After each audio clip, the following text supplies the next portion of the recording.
Dans cet épisode, je voudrais revenir sur une notion qui me semble absolument contre-productive en termes d'alimentation. C'est la notion d'alimentation équilibrée. Tu ne me connais pas ? Je m'appelle Sophie Gironi, je suis coach en nutrition et tu écoutes mon podcast Autour d'un café gras, dans lequel je parle de perte de poids et de bien-être en général et d'alimentation réduite en glucides en particulier. Quand j'explique à mes clients que l'alimentation est toujours en cause quand on prend du poids, j'ai souvent droit à des réactions outrées. Mais non, j'ai une alimentation super équilibrée. Sauf que l'alimentation équilibrée n'existe pas. Parce qu'elle sous-entend qu'une alimentation unique, une recette unique, va fonctionner pour tout le monde. Un peu comme si on pensait que la même essence allait fonctionner pour un moteur d'avion à réaction, une Formule 1 ou un tracteur. Cette notion d'alimentation équilibrée est délétère et entretient la croyance que si les gros prennent du poids, c'est de leur faute parce qu'ils ont une alimentation déséquilibrée. Alors qu'en vrai, je peux vous assurer que parmi les 3000 clients que j'ai accompagnés avec mon programme ARG, la grande majorité avait une alimentation dite équilibrée avant de réaliser que ce qui compte, ce n'est pas d'avoir une alimentation équilibrée, mais une alimentation individualisée. Comment peut-on imaginer, si on prend un peu de recul, qu'un Maasai du Kenya ait les mêmes besoins qu'un Inuit au cercle polaire ? Comment peut-on penser qu'une même alimentation équilibrée convienne à tous, blancs, noirs, grands, petits, hommes, femmes, jeunes, vieux, actifs, sédentaires, dans un pays froid, un pays chaud ? Et c'est sans compter sur le contexte métabolique individuel. Comment une alimentation unique pourrait être adaptée à chacun alors que nous sommes toutes et tous différents au niveau hormonal, biochimique, inflammatoire, microbiote ? Alors que nous dormons, vivons, mangeons à des rythmes différents, dans des environnements différents. Alors que nous avons des historiques de poids différents, une génétique différente, des pathologies différentes. Alors oui, la prise de poids se joue toujours dans l'assiette. Non pas parce qu'on y met une mauvaise alimentation, mais parce qu'on y met une alimentation inadaptée à ses besoins. De la même manière que si on mettait du diesel agricole dans une Formule 1, on encrasserait le moteur.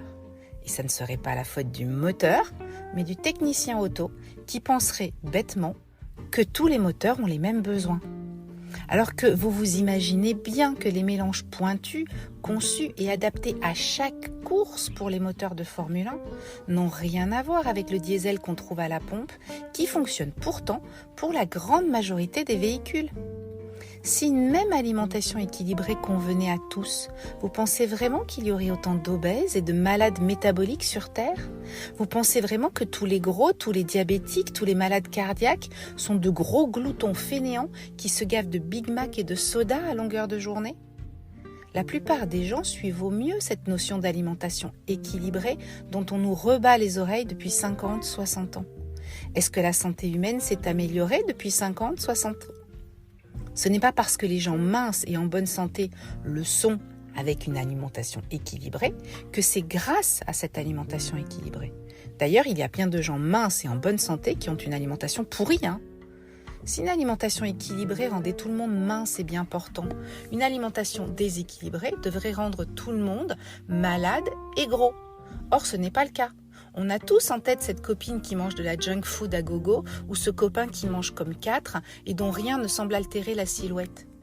Probablement parce qu'ils ont un moteur super performant, hyper flexible et qui s'adapte à tous les carburants.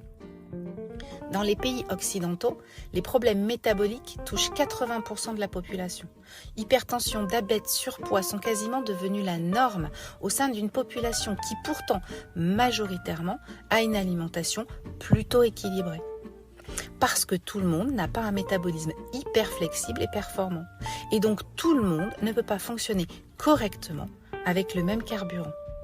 Trouver son carburant idéal peut prendre du temps et peut s'avérer parfois complexe, surtout quand on a encrassé son moteur pendant des années avec le mauvais carburant. Mais être capable d'individualiser son alimentation pour qu'elle corresponde à son métabolisme est la clé. Et pour ça, il faut arrêter de se bercer de l'illusion d'une alimentation équilibrée magique qui conviendrait à tous et commencer à chercher son alimentation individualisée, celle qui va convenir à son métabolisme et permettre d'atteindre un fonctionnement métabolique optimal. C'est tout pour aujourd'hui. Vous pouvez retrouver tous les épisodes de ce podcast sur les plateformes d'écoute en cherchant Autour d'un café gras. Et je les publie également sur YouTube.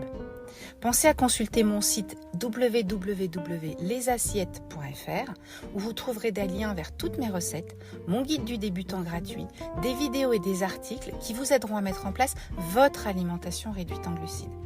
N'hésitez pas à me dire ce que vous avez pensé de cet épisode en commentaire et à très bientôt.